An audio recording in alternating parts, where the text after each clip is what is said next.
एक कंजूस जिससे भगवान भी हार गए। एक समय की बात है, एक बहुत ही कंजूस व्यक्ति था। उस व्यक्ति का नाम दानचंद था। उसके पास धन तो बहुत था, परंतु उसने कभी किसी को दान नहीं किया था। उसने प्रण ले रखा था कि जीवन में कभी किसी को कुछ भी दान नहीं करना है। उसके घर से कुछ किलोमीटर दूर गंगा नदी बहती थी, परंतु वह कभी गंगा स्नान करने नहीं गया, क्योंकि गंगा स्नान करने के बाद पंडे पुजारियों को कुछ दान दक्षिणा देनी होती है। गंगा स्नान के बाद दान करना पड़ेगा, इसी डर से वह कभी गंगा स्नान करने ही नहीं गया। उसकी पत्नी उसे दान पुण्य करने के लिए कहती रहती थी, परंतु वह कहता था, इतनी बड़ी दुनिया में हमारा छोटा सा दान करने से क्या होगा। एक दिन उसकी पत्नी ने कहा, अब तो आपका बुढ़ापा आ गया है, आप दान पुण्य तो कुछ करते नहीं, कम से कम एक बार जाकर गंगा स्नान ही कर रहा हो। पत्नी की बात मानकर उसने गंगा स्नान करने की हामी भर ली। उसके घर से गंगा नदी 12 किलोमीटर दूर थी। रास्ते में कहीं पे ऐसा खर्च ना हो जाए, इसलिए वह 12 किलोमीटर पैदल ही चला गया।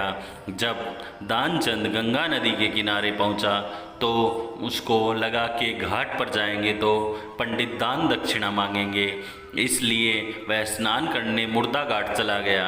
मुर्दा घाट बिल्कुल सुनसान था। उसने इधर उधर देखा, दूर दूर तक कोई नहीं था। उसने जल्दी से गंगा जी में एक डुबकी लगाई। भगवान जो घट घट के वासी हैं वह उसे सब देख रहे थे। भगवान को एक मजाक सूझी। भगवान वहाँ पर एक पंडित का स्वरूप बनाकर प्रकट हो गए। जैसे ही दानचंद डुबकी लगाकर बाहर निकला, पंडित रूपी भगवान बोले, यजमान की जय हो। पंडित को देखते ही दानचंद कांप गया। वह बोला, यह तो हद हो गई, यह पंडा तो मुर्दा घाट पे भी आ गया। पंडित ने बताया कि मैं एक संतोषी ब्राह्मण हूँ और एकांत में यहाँ मुर्दा घाट पर ही पड़ा रहता हूँ। यहाँ पर कभी कभी आपके जैसा कोई यजमान आ जाता है और मेरा साल भर का इंतज़ाम इकट्ठे ही कर देता है। आज आप आए हैं, आपको मेरा 1 वर्ष का इंतज़ाम करना है। दानचंद बोला, मैं इतना दान नहीं कर सकता। पंडित बोला, दान तो अपनी श्रद्धा के ऊपर होता है, इसलिए आप 6 महीनों का इंतज़ाम कर दो। दानचंद बोला, मैं 6 महीनों का इंतज़ाम भी नहीं कर सकता। पंडित बोला, तो 3 महीने का दान। दानचंद बोला, नहीं। पंडित बोले, 1 महीने का ही कर दो। दानचंद बोला, मैं 1 महीने तो क्या 1 दिन का भी दान नहीं करूँगा। अब पंडित ने कहा, आपको कुछ न कुछ तो दान करना ही पड़ेगा, नहीं तो हम आपको जल से निकलने नहीं देंगे। थक हार कर दानचंद बोला, 1 आने का दान करूँगा, वह भी उधार। मेरे पास अभी तो कुछ नहीं है, इसलिए मेरे घर आकर 1 आना ले जाना। पंडित ने दानचंद को 1 आना दान करने का संकल्प दिलवा दिया। दानचंद ने सोचा, मेरा घर तो यहाँ से 12 किलोमीटर दूर है, यह पंडित 1 आने के लिए इतनी दूर थोड़ी आएगा। इसलिए वह संकल्प लेकर अपने घर आ गया। घर पहुँचते पहुँचते शाम हो गई थी। वह इतनी दूर चलकर आया था, इसलिए थक गया था। वह सोने ही जा रहा था, तभी उसके दरवाजे पर पंडित ने दस्तक दी। पंडित बोले, यजमान की जय हो। दानचंद की पत्नी ने दरवाज़ा खोला। वह पंडित को देखकर लौटी और दानचंद से पूछा, क्या किसी पंडित को कुछ देने के लिए कहकर आए हो? दानचंद बोला, हाँ, मैंने एक पंडे को 1 आना देने का संकल्प लिया है। पत्नी बोली, वह पंडित जी अपना 1 आना लेने के लिए दरवाजे पे खड़े हैं। दानचंद ने सोचा, वो पंडित 1 आने के लिए इतनी दूर आ गया। दानचंद ने पत्नी से कहा, जाकर उस पंडित से कह दो कि यजमान बीमार हैं, इसलिए 3-4 दिन बाद आए। पत्नी बोली, 1 आने की तो बात है, दे क्यों नहीं देते?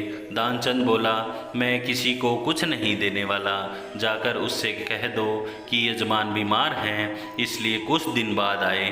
पत्नी ने दुखी जैसा मुंह बनाया और पंडित से बोली, महाराज, मेरे पति आज इतनी दूर से पैदल चल कर आए थे, इसलिए वो बहुत थक गए हैं और बीमार हैं, इसलिए आप 3-4 दिन बाद आना। पंडित बोला, धन मिले या ना मिले, लेकिन वे हमारे यजमान हैं। यजमान बीमार हैं और पंडित चला जाए, ऐसा नहीं हो सकता। जब तक वह स्वस्थ नहीं हो जाते तब तक हम यहीं रहेंगे।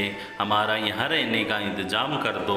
हम यहीं पर प्रसाद बनाएंगे और यहीं पर भजन करेंगे और यहीं पर प्रसाद ग्रहण भी करेंगे। पत्नी लौट कर गई।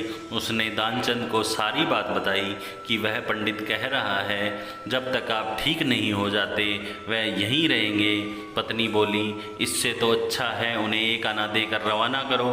दानचंद बोला, 1 आना क्या ऐसे ही आता है? मैं उस पंडित को कुछ नहीं देने वाला। तुम जाकर उस पंडित से कह दो कि यजमान मर गए हैं। ध्यानचंद को योग का आभास था, इसलिए वह सांस रोकर पड़ गया। पत्नी गई और उसने रोकर पंडित से कहा कि वो मर गए हैं, अब तो जाओ। पंडित बोले, अरे राम राम, यजमान चला गया। जब तक उसका अंतिम संस्कार ना हो जाए तब तक हम कैसे जा सकते हैं? पंडित जी बोले, तुम महिला कहाँ कहाँ भटकती फिरोगी? हम सारे गांव के यजमान के मरने की खबर किए देते हैं। पंडित जी सारे गांव को खबर कराए, दानचंद जी मर गए। सारा गांव दानचंद के घर इकट्ठा हो गया। लेकिन दानचंद ऐसा विचित्र आदमी था, 1 आना बचाने के लिए सांस रोके पड़ा रहा। गांव के लोगों ने दानचंद को मुर्दा समझकर बांध दिया। अब उसकी पत्नी सही में रोने लगी और रो रो कर बोली, यह मरे नहीं हैं। गांव बोले बहन, यह तो तुम्हारा मोह है, जाने वाला तो गया, इसलिए धीरज रखो। पत्नी बोली, अरे किस बात का धीरज रखूं, यह मरे ही नहीं हैं। गांव वाले दानचंद को बांधकर अंतिम संस्कार के लिए ले गए। पत्नी बेचारी रोती रह गई, लेकिन वह विचित्र आदमी इतना सब कुछ होने के बाद भी सांसें रोके पड़ा रहा। सबके साथ पंडित बने भगवान भी उनके पीछे पीछे चल दिए। भगवान ने सोचा, हद हो गई, हम कहीं नहीं हारे, पर आज तो इस दानचंद से हम भी हार गए। ऐसा गजब का विचित्र आदमी हमने कहीं नहीं देखा। 1 आना बचाने के लिए यह आदमी बिना मरे मरा पड़ा है और चला जा रहा है। जब दानचंद को लकड़ियों पर रख दिया गया और केवल अग्नि ही लगनी शेष थी, तब पंडित रूपी भगवान बोले कि यह हमारे यजमान थे, हम इनकी मुक्ति के लिए इनके कान में कुछ मंत्र बोलेंगे।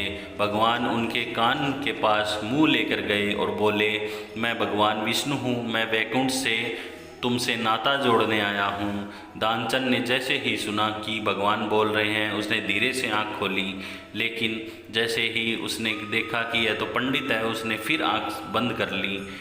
भगवान बोले, हम हार गए हैं, हम तुमसे कुछ नहीं लेंगे, तुम ही हमसे कुछ मांग लो। दानचंद धीरे से बोला, वह 1 आना छोड़ दो बस। पंडित रूपी भगवान ने तथास्तु कहकर वहाँ से चले गए और दानचंद को आंखें खोलकर उठकर बैठ गया। दोस्तों, मेरी वीडियो अगर आपको पसंद आई हो तो चैनल को लाइक करें, शेयर करें और सब्सक्राइब करें। आपका बहुत बहुत धन्यवाद।